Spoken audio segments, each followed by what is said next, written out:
All right. Happy Halloween, everybody. How you doing? This is Fade to Black breaking news for Tuesday, October 31st, 2023. That's right, all of the news that you need. Again, happy Halloween, everybody. Yeah, it's one of my favorite holidays of the year. Help support the show. Get your Faded Black T-shirts. Two ways to get them. Two shirts available. Help support the show. The links are below. And also, I want to remind everybody, coming up in just less than 2 short weeks, it is Stairway to the Stars at the Luxor Hotel in Las Vegas, Nevada. There's a discount code below, promo code for your tickets. Click on the link, check out all of the exciting things we've got lined up for you at the Luxor Hotel in Las Vegas, Nevada. We've got over 60 speakers. We're going to Area 51. We've got a dinner gala. We're giving away autographed guitars from rock stars and all kinds of other stuff. So help support everything that we do. Get your tickets. They are below disclosurefest.org. Let's get straight to it because it's Halloween. On this day in history, 2015, an asteroid, 2015 TB 145, that is shaped like a human skull, flew by Earth. That's right, on Halloween in 2015. Here's your fader fact. Halloween, celebrated on this day, is also the eve of All Saints' Day, a religious holiday for Christians. Yeah. All right. Let's get into the breaking news because it is Halloween. Yesterday, on Halloween Eve, several women filed a lawsuit against Airbnb and the owners of an Alpino home after they said they experienced, and I'm quoting here, a horror movie fright while renting the house earlier this year. The women rented the Victorian-style house, nicknamed The Castle, to celebrate their 50th high school reunion in late July, according to a press release from Marco Law. The women had an ordinary, pleasant experience at the castle for the first 3 days of their stay before the fourth night plunged them into a sleepless, scream-filled night of terror. That's right. The women were going to bed on July 26th when two of the women staying in the large turret room were awoken by screeching sounds and a dark shape flirting around the room, the lawsuit said. They screamed and ran to the hallway, slamming the door shut behind them and stuffing blankets under the door to seal off the room. The women gathered in the hallway and laughed off the strange occurrence at first, thinking that it was just one stray bat. But more bats began to flood the hallway. They tried to escape the house, but found that the stairwell was consumed with bats. And that's a quote from the lawsuit. They scrambled back to their bedrooms and blocked the doors with window sashes, towels, and pillows. But the bats continued to enter the room through holes in the walls and gaps in the baseboards. Holy crap. The women were hit by flying bats, finding them entangled in their hair, and suffered bat bites.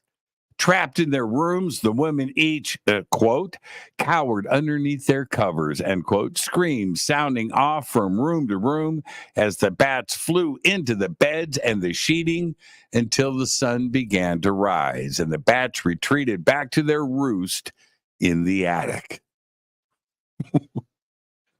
I think they have a pretty solid case against Airbnb, by the way. That is crazy town. The Massachusetts Witch Hunt Justice Project is working to clear the names of all those accused, arrested, or indicted for witchcraft in the state. The group is dedicated to clearing the names of all of those accused, arrested, or indicted for witchcraft in Massachusetts, whether or not the accusations ended in a hanging. Hundreds of individuals were accused of witchcraft in what would become the Commonwealth of Massachusetts between 1638 and 1693. Most escaped execution.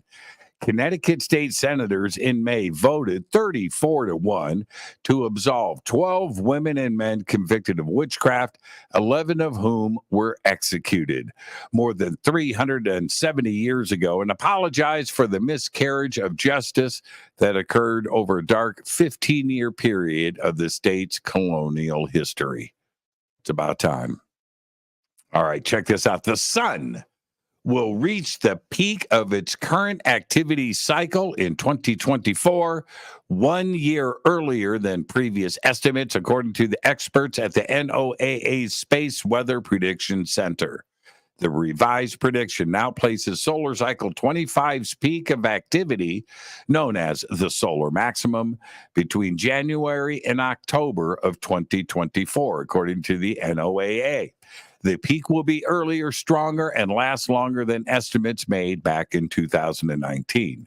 The solar cycle is an 11-year period of solar activity driven by the sun's magnetic field and indicated by the frequency and intensity of visible sunspots on its surface. According to predictions of solar activity, they are crucial as coronal mass ejections can affect electrical grids, GPS signals, drag satellites out of orbit, and pose radiation risk to airline workers and astronauts. 1 year earlier and more intense. 2 cosmonauts conducting a spacewalk outside the International Space Station last Wednesday got an up-close view of a coolant leak that was first observed flowing from an external radiator earlier this month. Oleg Kononenko came so close to the growing, they call it blob, as the pooling liquid has been described, right? A blob. That one of his tethers became contaminated, necessitating it being bagged and left outside of the space station when the spacewalk ended. Science fiction movie right there. All right. Well, a Barcelona museum has welcomed nudist visitors for a tour of naked statues. That's right. Life reflected art over the weekend when a Barcelona museum opened its doors to nudists wearing nothing but shoes. They got a tour of photographs and statues of naked warriors. The Museum of Archaeology in Catalonia held the 90-minute tour in collaboration with the Catalan Naturism Club. Tour guide Edgard explained the exhibit to the group while also butt naked in Birkenstocks. Meanwhile, in Peru, 2 European tourists were thrown out of Machu Picchu last Thursday for taking nude photos.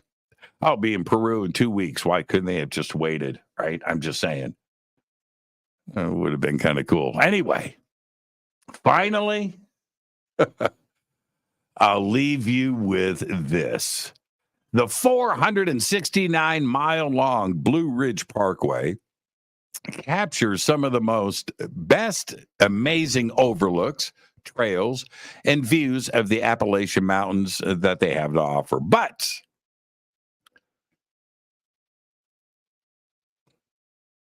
when tourists misbehave, it ruins it for everyone.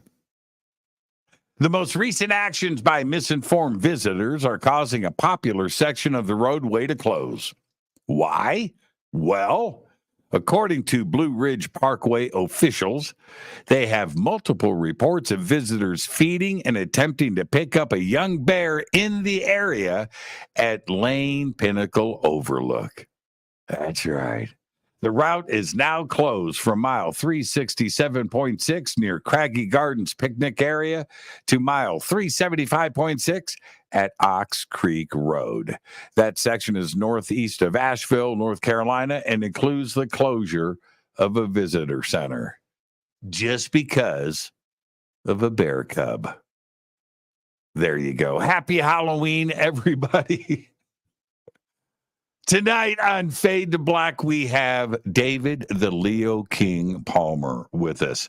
And it's our Halloween special. We're going to talk about the history of Halloween. We're going to talk about the astrology behind it. What do the stars say about this holiday? We're going to do all of that and much more with the Leo King tonight on Fade to Black.